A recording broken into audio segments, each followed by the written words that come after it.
नमस्कार दोस्तों, आज का वीडियो एस्ट्रोफिजिक्स और माउंट एवरेस्ट के बारे में है। व्यूअर से सोच रहे होंगे कि एस्ट्रोफिजिक्स और माउंट एवरेस्ट का कोई डायरेक्ट लिंक नहीं है, फिर वो एक वीडियो में कैसे हम समेटने जा रहे हैं। दरअसल इस वीडियो का बैकग्राउंड वेस्ट के लीडिंग एस्ट्रोफिजिसिस्ट नील डेग्रास के उस स्टेटमेंट के बारे में है जिसमें उन्होंने सेंसेशनली ये डिक्लेयर किया है कि mount Everest is not the highest peak on earth. The highest spot on Earth is not Mount Everest, your book says. It's something else. What is it?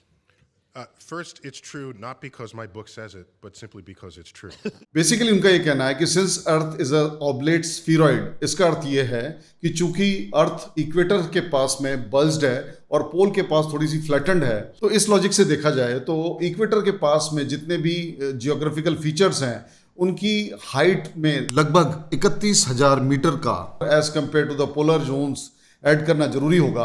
और माउंट एवरेस्ट जो कि लगभग 28 डिग्री नॉर्थ लैटिट्यूड पर मौजूद है और जिसकी declared official height 8848 metres है, तो उसके बनिस्पत कोई भी इक्वेटर का कोई भी छोटा सा पीक भी माउंट एवरेस्ट है, या even the surface on equator, that even the mean sea level on equator is higher than the Mount Everest. Mount Everest की हाइट सबसे पहले 1852 में राधानाथ सिकदर नाम के एक भारतीय सर्वेयर ने नापी थी और तत्कालीन सर्वेयर जनरल जॉर्ज एवरेस्ट ने एवरेस्ट पीक का नाम अपने नाम पर दे दिया। तब से वह माउंट एवरेस्ट के नाम से कहलाने लगा। 2020 में चाइना और नेपाल की मिलीजुली सर्वे टीम ने एवरेस्ट की हाइट 29,031.7 फीट डिक्लेयर की है।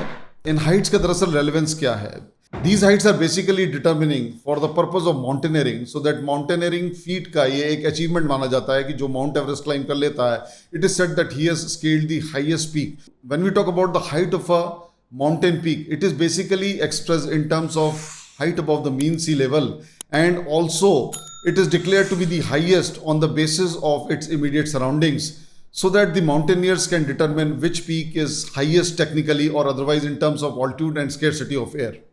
दरअसल माउंटेन पीक्स की height is most relevant for the mountaineers who are out there to scale and as a sport, as a adventure enthusiast, they want to determine as to which peak is highest in terms of low oxygen, in terms of reduced atmospheric etc. and the degree of technicality in climbing or scaling any peak. लेकिन अगर centre of the earth से highest peak देखी जाए तो Chimborazo in Ecuador should be the highest peak which is scaling around 20,548 feet. But the point here in this video is about the dyslexia of the astrophysicists from the ground realities. और वो बात करते हैं किस तरह से Cosmos evolve हुआ, किस तरह से यूनिवर्स बना, किस तरह से वो एक्सपेंड हुआ, etcetera etcetera. These are basically various hypotheses which again keep changing from time to time as newer equipments are acquired, newer methods of dealing with mathematics are adopted. On the basis of this, a lot of things change. However, what remains on the ground is the geosciences. A thing like scaling Mount Everest is a difficult feat, and it should give a sense of achievement, which somehow gets reduced if somebody says, no, you have not scaled the highest peak on the earth, and things like these. So the question is, when would the astrophysicists, especially of the West, would start talking science which is relevant to the mankind, which is relevant to the triumph of human spirit, which is relevant to the human consciousness and experience of life and enhancement of earth, rather than talking big things about galaxies, black holes, etc., etc.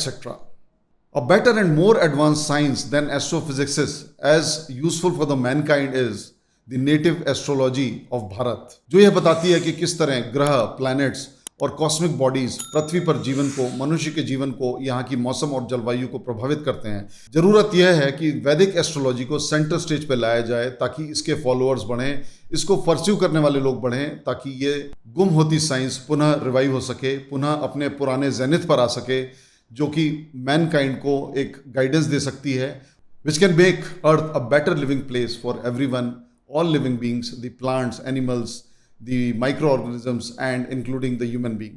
Thank you, friends.